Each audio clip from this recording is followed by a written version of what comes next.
今天要和大家一起分享那个汉字呢是这样：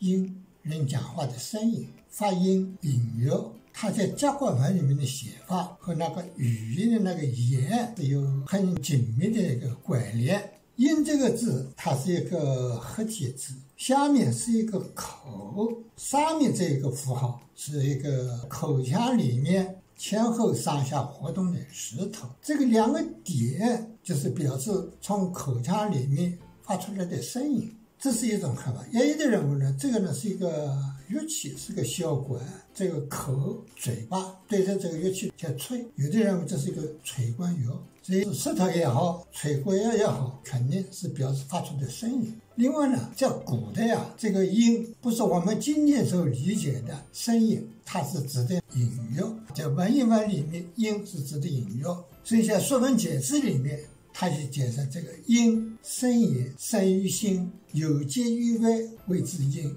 就是工商角之语，它是指这意思。在经文里面，它的写法基本上是陈述甲骨文的形体。下面呢，我就来把这个字啊，它不同文体的写法来引示和大家一起分享。它在甲骨文里面的写法呢，差别都不太大。我找到了3个，一个呢是我们好像看到的这个，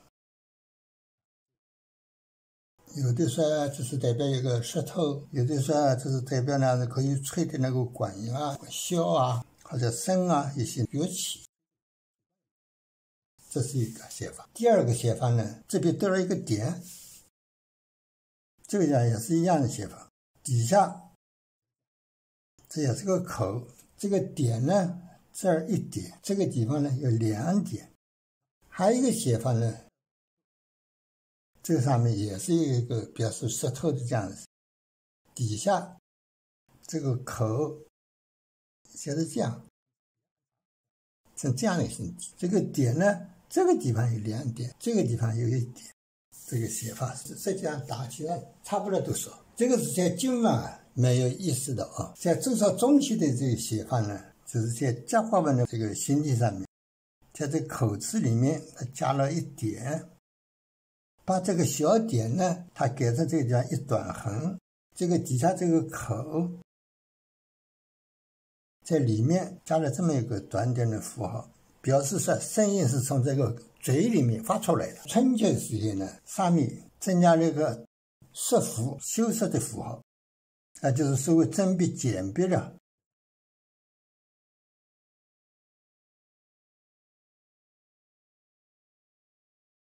你看上面加了1短横，把这个一横呢，这个地方2个向上那样子翘起来，这是春秋时期字形稍微的改变。到了战国时期呢，这个有2块，这个形体写得很漂亮，可以像个美术字一样的。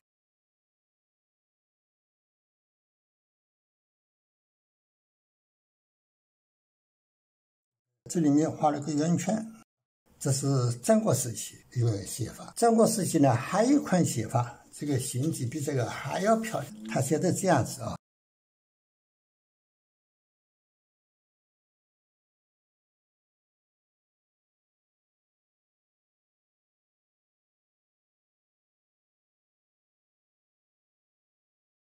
你看，远远的看上去像一个人弹乐器琵琶一样的一个形制，这是战国时期的2款写法。小篆这个字呢，基本上还是从甲骨文、金文一脉继承下来，小篆它就写成这样。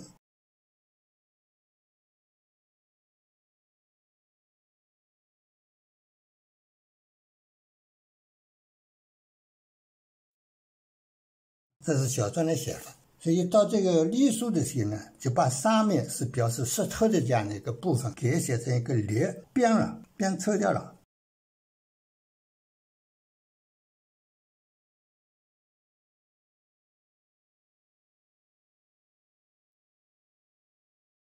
这是像那个礼器碑是这样的写的，写的这样一个形体。楷书里面它也是一脉相承，就是陈述隶书这些没有写的上面这是一个石头的形式。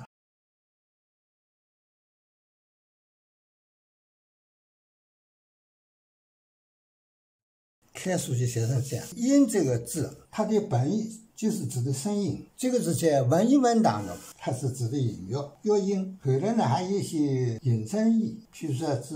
五音，就是工商角徵羽。这个五音啊，工商角徵羽啊，相当于现在简谱当中的哆来咪嗦拉，相当于这样的5个音，没有发，没有西。我们现在通常说唱歌唱得不好，说五音不全，五音是指的这个音，不是指发音的条件不好，不是指这个。好，今天呢，我们就把音这个字和大家一起分享到这儿，谢谢你的收看，再见。